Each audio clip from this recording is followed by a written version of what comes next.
Internet মার্কেটারদের high বলো। High. ইউরোপে থাকার ব্যাপারে আমার সবচেয়ে পছন্দের জিনিসগুলোর একটা হইল ইউরোপ অনেক ঠান্ডা, অ্যান্ড এই কারণে দেখা যায় যে আমি একটা জামা পরে 7 দিন 8 দিন কাটায় দিই, উইচ ইজ ব্যাড, বাট কী করার আছে। তো আম, আজকে আমি যেটা করব, আজকে আমি আমাদের আমাদের বিজনেসের অ্যাফিলিয়েট পোর্টফোলিও সাইডের একটা ব্যাপার নিয়ে আলোচনা করব, যে একটা অ্যাফিলিয়েট সাইট কেনা, একটা অ্যাফিলিয়েট সাইট বানানো, একটা অ্যাফিলিয়েট সাইট বেচা, এই ব্যাপারগুলো কীভাবে করে। এবং স্পয়লার অ্যালার্ট, আমি একটা আমার রিয়েল সাইট যেটা আমি বিক্রি করছি, ওই সাইটটা দেখাবো আপনাদের, ওই সাইটটার ইনকাম দেখাবো, ওই সাইটটার থেকে কিভাবে ইনকাম হচ্ছে, ওই সাইটটা কিভাবে ব্রেক ইভেনে গেল, এবং ওই সাইটটা আমরা কিভাবে বিক্রি করলাম, এই ব্যাপারগুলো আমি আপনাকে দেখাবো। প্রথমেই বলে রাখি যে অনেকে অনেকে যে ভুলটা করে সেটা হলো তারা অ্যাফিলিয়েট সাইট বিজনেসটা বা অথরিটি সাইট বানানোর যে বিজনেসটা বা অ্যামাজন অ্যাফিলিয়েট মার্কেটিংয়ের যে বিজনেস, এটা অনেকে বিজনেস হিসেবে ট্রিট করে না। এটা অনেকে পার্সোনালি নিয়ে নেয়, হবি হিসেবে নিয়ে নেয়, উইচ ইজ ফাইন, ওটা দোষের কিছু না। বাট প্রবলেম হইলো যখন আপনি জিনিসটাকে বিজনেস হিসেবে নেবেন না, তখন আপনি অনেকগুলো বিজনেস ডিসিশন নিতে ভুল করবেন। কিভাবে ইনকাম গ্রো হচ্ছে না কমছে, কি পরিমাণ ইনভেস্ট করছেন, কি পরিমাণ ইনভেস্টার কি পরিমাণ রিটার্ন আসছে, এরকম হিসাবগুলো অনেকে ঠিকঠাক মতো রাখে না। আমরাও যে খুব ঠিকঠাক মতো রাখি তা না, বাট আমরা বেস লাইনটা ঠিক মতো রাখি, যে কারণে মোটামুটিভাবে আমরা বুঝতে পারি যে আমাদের আসলে কীরকম প্রফিট হচ্ছে, কীরকম লস হচ্ছে, শুধুমাত্র অ্যামাজন অ্যাফিলিয়েট ইনকামের ড্যাশবোর্ড দেখে না, আরেকটু ডিটেইলডভাবে। যেটা হয়েছে সেটা হইল, গত বছর 2017-র দিকে আমি প্যাসিভ জার্নাল ইউনিভার্সিটি শুরু করি। প্যাসিভ জার্নাল ইউনিভার্সিটি ছিল আমাদের ফ্ল্যাগশিপ কোচিং প্রোগ্রাম, যেখানে আমরা মানুষকে শেখাচ্ছিলাম কীভাবে ওয়েবসাইট বানিয়ে ওয়েবসাইট দিয়ে ইনকাম করতে হয়। ইনিশিয়ালি ওইটা ছিল শুধু অ্যাফিলিয়েট মার্কেটিং, পরে আমরা ওটার ভিতরে লোকাল এসইও নিয়ে আসি, পরে আমরা ওটার ভিতরে আরও অনেক কিছু নিয়ে আসি। আপনারা জানেন কী কী আছে, না থাকলে আপনার ডেসক্রিপশনে আমি লিঙ্ক দিয়ে দিব, দেখে আসতে পারেন। তো যখন আমি প্যাসিভ জার্নাল ইউনিভার্সিটি শুরু করি, তখন মেইন এই কথাটা আপনারা জানেন, আমি আগেও অনেকবার বলেছি, এখনও আবার বলছি, মেইন উদ্দেশ্য ছিল হইল যে রিয়েল কিছু করে দেখানো।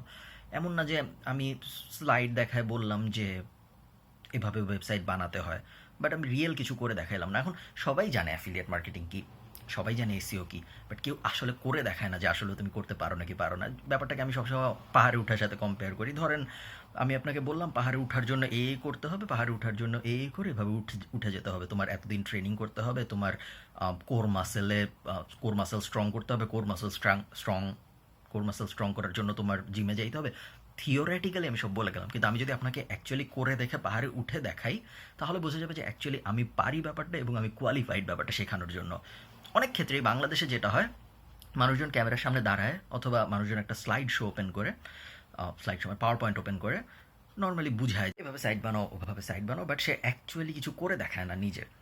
প্রবলেম যেটা হয় সেটা হইলো, অনেকেই জ্ঞান দিতে পারে বাট অ্যাকচুয়ালি খুব কম মানুষই করে দেখাতে পারে। সো আমরা 2017-তে যেটা ঠিক করি, 2017 শেষের দিকে, যে শেষের দিকে না, আমি ঠিক জানি না কবে, আমি একটু পরে আপনাদের কম্পিউটারে যেয়ে দেখাবো। আমি ঠিক করি যে আমি একটা অ্যাকচুয়াল সাইট বানিয়ে দেখাবো আমাদের স্টুডেন্টদের, এবং ওই সাইটটা দিয়ে ইনকাম করে দেখাবো। তো সেই উদ্দেশ্যে আমরা একটা সাইট শুরু করি, সেই সাইটের কাজকর্ম চলতে থাকে গত 1 বছর ধরে, এবং গত সপ্তাহে আমি সাইটটা বিক্রি করে দিয়েছি। সাইটটার ডিটেল আমি একটু পরে আপনাদের সাথে রিভিল করবো আমার কম্পিউটারে যে। বাট ব্যাপারটা আমার জন্য বেশ ইন্টারেস্টিং এবং বেশ ওভারওয়েলমিং একটা এক্সপিরিয়েন্স। তার কারণ হইল, এমন না এটা আমার প্রথম সাইট বিক্রি, এমন না এটা আমার খুব দামি একটা সাইট বিক্রি, এমন কোনো দামে আমি সাইটটা বিক্রি করিনি। আমি সাইটটা বিক্রি করেছি $15,000 একটু কমে। বাট এটা আমার জন্য খুব গুরুত্বপূর্ণ এবং খুব প্রাউড মোমেন্ট। তার কারণ হইল, এই পুরো প্রসেসটা আমি আমাদের স্টুডেন্টদের দেখাতে পেরেছি, যে এইভাবে সাইট বানালাম, এই জায়গা থেকে ডোমেইন কিনলাম, এভাবে কন্টেন্ট দিলাম, এইভাবে ইনকাম করা শুরু হইলো সাইট থেকে, পুরো ব্যাপারটা আমি দেখাতে পেরেছি। এবং ওই ব্যাপারটা আমার মতে কখনো কোনো গুরু করে না। এই কারণে আমার কাছে এই ব্যাপারটা বেশ গর্বের একটা ব্যাপার, এবং এই কারণে আমি ভাবলাম এই ভিডিওটা করে আপনাদের সাথে পুরো ব্যাপারটা শেয়ার করি। তো এখন আমরা আমাদের কম্পিউটারে চলে যাব। কম্পিউটারে চলে যেয়ে আমি আপনাদের দেখাবো হলো আমার সাইটটা, আমি দেখাবো হলো কীভাবে সাইটটার ইনকাম হচ্ছিল, কীভাবে আমরা ব্রেক ইভেন পর্যন্ত গেলাম, কীভাবে আমরা সাইটটা বিক্রি করলাম, কেন বিক্রি করলাম, এইসব ব্যাপারে আমরা কথাবার্তা বলবো। তো আশা করি আপনাদের ভালো লাগবে ভিডিওগুলো, এবং যদি বাই এনি চান্স ভালো লাগে, আমাকে জাস্ট একটা থামস আপ দিলেই হবে বা একটু কমেন্ট করলেই হবে, তাহলে আমি খুশি হয়ে যাব। Don't expecting anything in return. So ভালো থাকেন সবাই, সবার সাথে আমার দেখা হচ্ছে কম্পিউটারের ভিতরে। টাটা। ওকে, সো আমার কম্পিউটারে ওয়েলকাম সবাইকে। আমি যেই সাইটটা নিয়ে কথা বলছিলাম সেই সাইটটা হলো এই সাইটটা, honestgolfers.com। এটা একটা গলফ রিলেটেড ওয়েবসাইট ছিল যেটা আমরা বানিয়েছিলাম। আমি আমার ইমেইলে নেম চিপের অর্ডার সামারিটা ওপেন করে রেখেছি আপনাদের দেখানোর জন্য যে সাইটটা আমরা কবে বানানো শুরু করেছি। সাইটটা আমরা কিনেছিলাম হলো এপ্রিল ৩, ২০১৭-তে। সো আমি যে একটু আগে মুখে বললাম আপনাদেরকে ভিডিওতে যে সাইটটা কিনেছি আমরা, সাইটটা বানানো শুরু করেছি গত বছরের শেষের দিকে, ওই কথাটা ভুল। আসলে আমরা শুরু করেছিলাম এপ্রিলের দিকে। So sorry about that. কাহিনী যেটা হয়েছে, আমি আপনাদের এখন দেখাবো সাইটটাকে আমরা একটা ব্যবসা হিসেবে কিভাবে দাঁড় করালাম, সাইটটায় আমরা কী পরিমাণ ইনভেস্ট করলাম এবং কী পরিমাণ রিটার্ন আসলো। সো প্রথমেই রেগুলার ইনভেস্টমেন্ট যেগুলা, একটা ডোমেইন কেনা, একটা হোস্টিং কেনা, একটা থিম কেনা, $20-30 বা $40-50 আপনারা জানেন খরচ হয়। ওটা নিয়ে আমাদের মেইন কনসার্ন না। আমাদের মেইন কনসার্ন হলো সাইটে আমরা কী পরিমাণ কন্টেন্ট দিলাম, কারণ কন্টেন্টেই মেইনলি বেশিরভাগ খরচটা হয়। সো আমরা যদি কন্টেন্টের ভিতরে যাই, পোস্টস থেকে অল পোস্টসে যাই, তাহলে আমরা দেখতে পারবো সাইটে 38টা আর্টিকেল আছে। 38টা আর্টিকেলের মধ্যে আপনারা যেহেতু এখন সাইটের ইউআরএল দেখতে পাচ্ছেন, আপনারা চাইলে পরে সাইটের ভেতরে যে ঘুরে দেখে আসতে পারেন কোন কন্টেন্ট কত বড়। বাট অন অ্যান অ্যাভারেজ আমার ধারণা আমি এখন হিসাব করলে সময় নষ্ট হবে, নাহলে আমি হিসাব করে আপনাদের দেখাতাম। আমার ধারণা সাইটে মোটামুটি 10টার মতো আছে 5,000 ওয়ার্ড আর্টিকেল। সো 10 ইন্টু 5,000, 50,000 ওয়ার্ডের আর্টিকেল আছে। 5,000 ওয়ার্ডের আর্টিকেল আছে 10টা, আর বাকিগুলো সব 1,000 ওয়ার্ডের। সো 28টা 1,000 ওয়ার্ড হইলে 28,000, 10টা 5,000 ওয়ার্ডের হইলে 50,000। সো অ্যাপ্রক্সিমেটলি 1,00,000 ওয়ার্ডের মতো আর্টিকেল আছে। মানে টোটাল আপনি যদি সব আর্টিকেলের ওয়ার্ড কাউন্ট হিসাব করেন, তাহলে দেখা যাবে যে 1,00,000 ওয়ার্ডের মতো আছে। সো 1,00,000 ওয়ার্ডের মতো যদি থাকে, এবং আমরা যদি এটাকে ব্রেকডাউন করি, আপনারা জানেন যে passivejournal.com থেকে আমি সবসময় আর্টিকেল কিনি। আর্টিকেল যখন আমি কিনি তখন প্রত্যেক $1,000 জন্য 17.99, প্রত্যেক 1,000 ওয়ার্ডের জন্য $17.99 চার্জ করে। সো 1,000 ওয়ার্ডে যদি 17.99 হয়, তাহলে 17.99 ইন্টু 100, $1,799 আমাদের খরচ হয়েছে কন্টেন্টের পিছনে। এর সাথে আমরা যোগ দিই থিম $50, এর সাথে আমরা যোগ দিই হোস্টিং $50, এর সাথে আমরা যোগ দিই ডোমেইন। যেহেতু আমি ডোমেইন একবারে কিনেছিলাম 2 বছরের জন্য, এই যে দেখুন কোয়ান্টিটি 2 ইয়ার্স, ডোমেইনের জন্য আমাদের খরচ হয়েছিল $21.57। সো আমরা আমাদের ক্যালকুলেটরে প্লাস, আমরা যদি এখানে আসি, প্লাস $22, 1921, তো আমরা ধরে নিই $2,000 খরচ হয়েছে আমাদের সাইটটা বানাতে। এখন এই যে সাইট বানাতে $2,000 খরচ হলো, এই $2,000 খরচ হওয়ার পরে আমাদের লাভটা কি হলো? লাভটার জন্য আমি আপনাদের নিয়ে যাবো আমার অ্যামাজন অ্যাসোসিয়েটস ড্যাশবোর্ডে। অ্যামাজন অ্যাসোসিয়েট ড্যাশবোর্ড আপনারা অনেকেই জানেন, অনেকে এই জিনিসটার স্ক্রিনশট দিয়ে অনেক ফেক টেক করে। আমি আপনাদের সামনে একটা রিফ্রেশ দিই যেন আপনাদের কোনো কনফিউশন না থাকে কি আসল কি ফেক এইসব ব্যাপারে। আমি জানি এরকম কমপ্লেনও মানুষ করেছে আমাকে নিয়ে, সো সাবধান থাকা ভালো। তো এইটা হলো জানুয়ারি 1, 2017 থেকে ডিসেম্বর 31, 2017। খেয়াল রাখবেন আমরা সাইটটা বানিয়েছিলাম এপ্রিল 2017-তে। দেখেন জানুয়ারি 2017-তে কোনো ইনকাম নাই, ফেব্রুয়ারি 2017-তে কোনো ইনকাম নাই, মার্চে নাই, এপ্রিলেও নাই। কারণ হইল আমরা সাইট বানিয়েছি এপ্রিলে, তবে এপ্রিলে 20টা ক্লিক আছে। মেতেও কোনো ইনকাম নেই, তবে মেতে আরও অনেক ক্লিক আছে। জুনে যে প্রথম ইনকাম হলো $3, জুলাইতে যে ইনকাম হইল 90 সেন্ট, অগাস্টে যে ইনকাম হইল $7.46, সেপ্টেম্বরে যে $15.62, অক্টোবরে $22.92, নভেম্বরে $40.20, ডিসেম্বরে যে $33.69। সো আমরা যদি টোটাল দেখি পুরো বছরে কত ইনকাম হয়েছে, $123। আমরা খরচ করেছিলাম কত, 2044। তাহলে 2044 মাইনাস 123, 1921, তাই না? 1921 এখনও আমরা লসে আছি যদি আপনি পুরো ব্যাপারটাকে একটা ব্যবসা হিসেবে চিন্তা করেন। তো আমরা পরের বছরে যাই, লাস্ট ইয়ার না হয়ে দিস ইয়ার, জানুয়ারি 2018 থেকে অগাস্ট 2018। আমি আজকে ভিডিওটা রেকর্ড করছি, আজকে হলো অগাস্টের 11 তারিখ। সো আমরা যদি জানুয়ারি 2018 থেকে অগাস্ট 2018 হিসাব করি, তাহলে আমরা দেখতে পারবো এবছর সাইটটা মোটামুটি ভালোই ইনকাম করেছে। জানুয়ারিতে ইনকাম করেছে $77, ফেব্রুয়ারিতে তেমন কোনো ইনকামই করেনি, উল্টা ফেব্রুয়ারিতে লস করেছে $7, মার্চে ইনকাম করেছে $211, এপ্রিলে 470, মেতে 619, জুনে 1162, জুলাইয়ে 815, অগাস্টে মাত্র 7 দিন হয়েছে বা 8 দিন হয়েছে, অগাস্টে 135। So total 3,485। সো আমরা যদি 1921 থেকে 3,485 বাদ দিই, 1,564 আমাদের অলরেডি লাভ হয়ে গিয়েছে সাইট থেকে, তাই না? সো আমরা সাইটের পুরো খরচ উঠিয়ে ফেলে 1.5 বছরের মাথায় 1,564 যেটাকে আমরা যদি টাকা দিয়ে গুণ দিই, $1.81 দিয়ে যদি আমি গুণ দিই, তাহলে আমাদের সাইট থেকে মোটামুটি 1,26,000 টাকা ইনকাম হয়ে গিয়েছে। আমি আপনাদের ব্যাখ্যা করি কেন সাইটের ইনকাম ছিল না জানুয়ারি, ফেব্রুয়ারি, মার্চে। সাইটটা গল্ফ নিয়ে। গল্ফ হলো একটা সামার স্পোর্ট। গল্ফ মানুষ খেলে সামারে। এটা অনেকটাই সিজনাল একটা নিশ। সামারে অনেক হাইপ বেড়ে যায়। সামারে সবাই গল্ফ খেলতে যায়, আবার আস্তে আস্তে যখন উইন্টার আসা শুরু হয় বা এই যে জানুয়ারি, ফেব্রুয়ারি, এই উইন্টার টাইমটায় তেমন মানুষজন গল্ফ প্রোডাক্ট কেনে না। তো এই সব কিছু যদি আমরা মাথায় রাখি, তাহলে দেখতে পারবেন যে এই কারণে এই যে এপ্রিল, মে, জুন, জুলাই, এই যে সামার টাইমটা জুন, জুলাই, অগাস্ট, সেপ্টেম্বরেও হয়তো থাকবে। এই টাইমটায় বেশ হাইপড থাকে গল্ফ প্রোডাক্ট, এবং তারপরে আবার কমে আসে, তারপর আবার পরের বছরের এপ্রিল থেকে হাইপ শুরু হবে। এখন কাহিনী হলো, আমি ডিসাইড করলাম যে আমি আসলেও ডিসাইড করেছি যে সাইট বিক্রি করে দিব। এছাড়া আমার আসলে আপনাদের স্ক্রিনে তেমন কিছু দেখানোর ছিল না। সো আমি আবার ক্যামেরায় যাই আমি আপনাদের সাথে কথা বলি বাকি ব্যাপারটা নিয়ে। আরেকটা রিফ্রেশ দিয়েছি আমি আপনাদের কনফার্ম করার জন্য। সো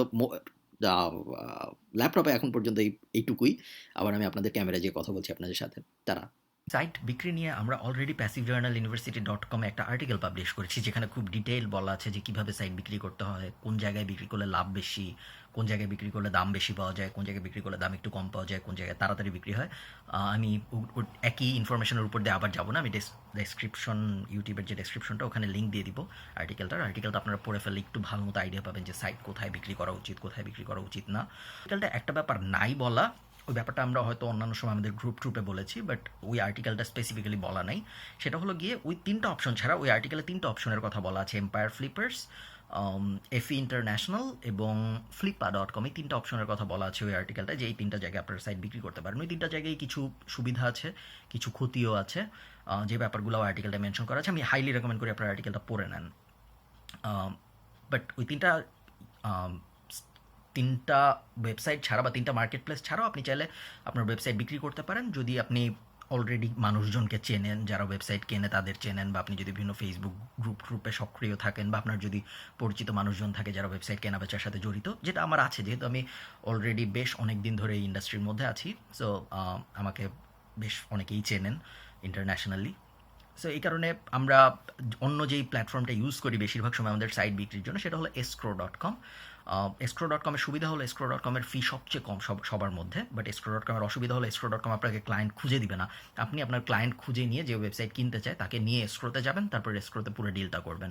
তো আমরা যদি আবার আমাদের লাভ ক্ষতির হিসাবটা করি, আমাদের লাভ হয়েছিল 1,26,000 টাকা সাইট থেকে। সাইট ব্রেক ইভেনে যাওয়ার পরে আমরা সাইট থেকে আরও 1,26,000 টাকা ইনকাম করেছি 1.5 বছরের মধ্যে। আমি ডলারে যদি যাই, আমি ডলারে ছিল হলো $1,564 ইনকাম হয়েছে সাইট থেকে ব্রেক ইভেনের পরে। টোটাল ইনকাম হয়েছে 3,500-এর মতো, বাট ব্রেক ইভেনের পরে 1,564, কারণ আমাদের আর্টিকেলের খরচ, সাইটের খরচ সব আমরা বাদ দিয়েছি। আপনি একটু আগে কম্পিউটারে যেটা দেখলেন। তো জেনারেলি অ্যাফিলিয়েট সাইটের, specially Amazon affiliate marketing related যেসব ওয়েবসাইট আছে, এগুলোর সিস্টেম হলো, এগুলো যখন আপনি বিক্রি করবেন সেটার সিস্টেম হলো আপনার মান্থলি যে ইনকামটা হবে গত 6 মাসের, সেটার অ্যাভারেজের 20 থেকে 25 গুণ দাম দেয়া হয়। সো আমরা যদি অ্যাভারেজে বলি যে আমার ওয়েবসাইটে $500 ইনকাম হয় প্রত্যেক মাসে গত 6 মাসের অ্যাভারেজে, তখন দেখা যায় যে ওই ওয়েবসাইটের দাম 500 গুণ 25, সো দেখা যায় $15,000 আশপাশে আসে। কখনো কখনো একটু বেশি আসে, কখনো কখনো একটু কম আসে। আমাদের ওয়েবসাইটটাও মোটামুটি ওই ব্র্যাকেটের মধ্যে ছিল। গত 6 মাসের হিসাব যদি আমরা করি, আপনারা একটু আগে কম্পিউটারে দেখেছেন, কোনো মাসে $1,000 ক্রস করে গেছে, আবার কোনো মাসে 400-র আশপাশে ছিল। সো গত 6 মাসের অ্যাভারেজ করলে মোটামুটি ওই 500-র আশপাশেই আসে। তো আমরা যেটা করেছি, আমরা আমাদের ওয়েবসাইটটা শেষ পর্যন্ত বিক্রি করে দিয়েছি। ওয়েবসাইট আমরা বিক্রি করেছি $14,500, এবং বেশ ইন্টারেস্টিং একটা ডিল হয়েছে। প্যাসিভ জার্নাল ইউনিভার্সিটির স্টুডেন্ট যারা, তারা তো জানেন, আমি গ্রুপে আরও বিস্তারিত বলেছি কীভাবে কী হয়েছে। তো মেইনলি আমি যেই কারণে এই ভিডিওটা রেকর্ড করছিলাম, বা যে কারণে আমি এই ভিডিওটা পুরোটা রেকর্ড করলাম, তার কারণ হলো আমি আপনাদের আমার একটা লাইভ সাইট দেখাতে চেয়েছিলাম। আমি বিক্রি করার আগে কী করেছি, বা আমি কীভাবে পুরো ব্যাপারটা হিসাব করি, যে কখন একটা ওয়েবসাইট বিক্রি করা উচিত, কখন বিক্রি করা উচিত না, বা ওয়েবসাইটটা কখন ব্রেক ইভেনে যাওয়ার পরে আপনি কীভাবে হিসাব করবেন। পুরো ব্যাপারটা খুবই বেসিক ব্যাপার। যাদের বিজনেসের নর্মাল আইডিয়া আছে তারাই জানে যে আমি খুব একটা জটিল কোনো পিএলএস স্টেটমেন্ট বানাই নেই, বা খুব একটা জটিল কোনো ফাইন্যান্সিয়াল প্ল্যানিংয়ের মধ্যে দিয়ে যাইনি। নর্মালি আমি দেখেছি যে আমি একটা বিজনেসে ইনভেস্ট করেছি, একটা ওয়েবসাইট তো একটা বিজনেস, আমি একটা বিজনেসে ইনভেস্ট করেছি। প্রথমে আমার ইনভেস্টমেন্টের টাকাটা উঠতে হবে, তার আগেই আমি বিক্রির দিকে যাব না। আমার ইনভেস্টমেন্টের টাকাটা উঠতে হবে, তারপর আমার কিছু প্রফিট আসতে হবে, তারপরে আমি ওই ওয়েবসাইটটা বিক্রির দিকে যাবো। এখন আমি যদি টোটাল জিনিসটা হিসাব করি, আমি ওয়েবসাইটটা বিক্রি করলাম $14,500, ওয়েবসাইটটার থেকে আমার প্রফিট হয়েছিল আরও $1,500 মতো, তাই না, সব খরচ বাদ দিয়ে। সো আমার মোটামুটি 1 বছরের মধ্যে $16,000 একটা লাভ হলো এই ওয়েবসাইটটা থেকে। সো আমি যদি 16,000, আচ্ছা টাকার কনভার্ট করতে হবে না, আপনারা করে নিন। সো ধরেন আমাদের সবসময় প্যাসিভ জার্নালের প্ল্যান থাকে যে আমরা 12টা বা 13টা ওয়েবসাইট বিক্রি করার চেষ্টা করি এরকম, বা এর থেকে একটু হাই প্রোফাইলের বা কখনো কখনো কম প্রোফাইলেরও 1 বছরে।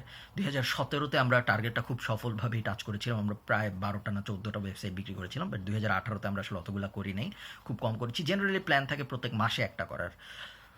মেইনলি আমি এই ভিডিওর উদ্দেশ্য ছিল আপনাদের অ্যাফিলিয়েট মার্কেটিংয়ের ব্যবসাটা বোঝানোর, স্পেশালি অ্যামাজন অ্যাফিলিয়েট মার্কেটিংয়ের সাইট ফ্লিপিং কীভাবে হয় বা কীভাবে করা যায়, কীভাবে করা উচিত, এই ব্যাপারগুলো আপনাদের বোঝানো এবং একটা রিয়েল লাইফ এক্সাম্পল দেওয়ার, যেন আপনারা বুঝতে পারেন যে কোন ধোকা টোকা থেকে কীভাবে দূরে থাকতে হয় ইত্যাদি ইত্যাদি। আরেকটা ব্যাপার, অনেকেই আমাকে জিজ্ঞেস করবেন জানি, এই জন্য আমি আগেই বলে রাখি, সাইট কেন বিক্রি করে দিলাম। অনেকেই আছে যে সাইট বিক্রি করে না, সাইট রেখে দেয়। রেখে দিলেও হয়, কারণ রেখে দিলেও আপনার প্রত্যেক মাসে একটা রিকারিং ইনকাম হচ্ছে, আপনার কোনো লস নাই। সো আপনি চাইলে সাইট রেখে দিতে পারেন। কিন্তু যে কারণে আমরা সাইট রাখি না, বা আমি স্পেশালি কিছু সাইট ছাড়া আমি বেশিরভাগ সময় সাইট 2 বছরের মাথায় সবসময় বিক্রি করে দিই। একটা কারণ হলো আমি বোর হয়ে যাই একটা সাইট নিয়ে অনেক কাজ করতে করতে। সাইট বানানোটা ঠিক ইনকামের জন্য করি না, মানে ইনকামের জন্যও করি, ইনকামের জন্য একদম করি না এটা বললে ভুল হবে। বাট অনেকটা ভালো লাগা থেকেও করি, শুধু টাকার জন্য করি না। এবং একটা সাইটের উপরে যদি অনেক দিন কাজ করতে থাকি, ভালো লাগাটা কেন জানি আস্তে আস্তে আমার কমে যেতে থাকে, এবং এই কারণে দেখা যায় আস্তে আস্তে নতুন সাইটে চলে যেতে ইচ্ছা করে বারবার। এটা এক পয়েন্ট। আরেকটা পয়েন্ট হলো সিজনাল নিশ ছিল গল্ফ। আমি একটু আগে ভিডিওতে আপনাদের কম্পিউটার স্ক্রিনে যখন ছিলাম তখন বললাম, যেহেতু সিজনাল নিশ ছিল, ইনকাম পড়ে যাবে, আবার ইনকাম উঠবে, আবার ইনকাম পড়ে যাবে, ওই ব্যাপারগুলোতে কনস্ট্যান্টলি যেন আমরা মেনটেন করতে পারি, বা ওই যখন ইনকাম পড়ে যাবে তখন যেন আমাদের খরচ লসটা, অনেক কিছু মাথায় রেখে আমাদের মনে হয়েছে যে বিক্রি করে দেওয়াটা ভালো আইডিয়া। তো এই হলো পুরো কাহিনী। আশা করি আপনাদের সাইট সেলিংয়ের এই ভিডিওটা ভালো লেগেছে, এবং আশা করি আপনারা কিছু হইলেও শিখতে পেরেছেন। আমাকে যদি আপনাদের মনে হয় আপনারা কিছু হইলেও শিখতে পেরেছেন, আমাকে অবশ্যই কমেন্টে জানাবেন। আপনাদের যদি কোনো প্রশ্ন থাকে তাও আমাকে কমেন্টে জানাবেন, আমি চেষ্টা করবো আপনাদের হেল্প করার। এই তো, ভালো থাকেন। সাইটটার যেহেতু আমি লিঙ্ক শেয়ার করেছি আপনাদের সাথে, আপনারা সাইট ঘাটাঘাটি করুন, সাইট থেকে আইডিয়া নেওয়ার চেষ্টা করুন, কীভাবে আমি কী করেছি না করেছি ইত্যাদি দেখার চেষ্টা করুন। আমি ডেসক্রিপশনে আমার একটা বইয়ের লিঙ্কও দিয়ে দিব, দ্য সাকসেস ব্লুপ্রিন্ট, যেখানে আমি অনলাইনে আয়ের বিভিন্ন দিক নিয়ে কথাবার্তা বলেছি। ওই বইটার টাকাটা পুরোটাই চ্যারিটিতে চলে যায়, ওই বইটার টাকাটা আমি রাখি না। সো আপনারা চাইলে ওই বইটাও দেখতে পারেন। ওই বইটা যদি আপনি কেনেন তখন আবার আপনি আমাদের একটা ফ্রি ফেসবুক গ্রুপ আছে, ওই গ্রুপেও জয়েন করতে পারবেন। সো ওই গ্রুপেও আমরা কথাবার্তা বলি অনেক অ্যাফিলিয়েট মার্কেটিং ইত্যাদি ইত্যাদি নিয়ে। সো হোয়াটএভার হ্যাপেন্স, ভালো থাকেন সবাই। আমার সাথে আপনাদের দেখা হবে পরের ভিডিওতে। টাটা।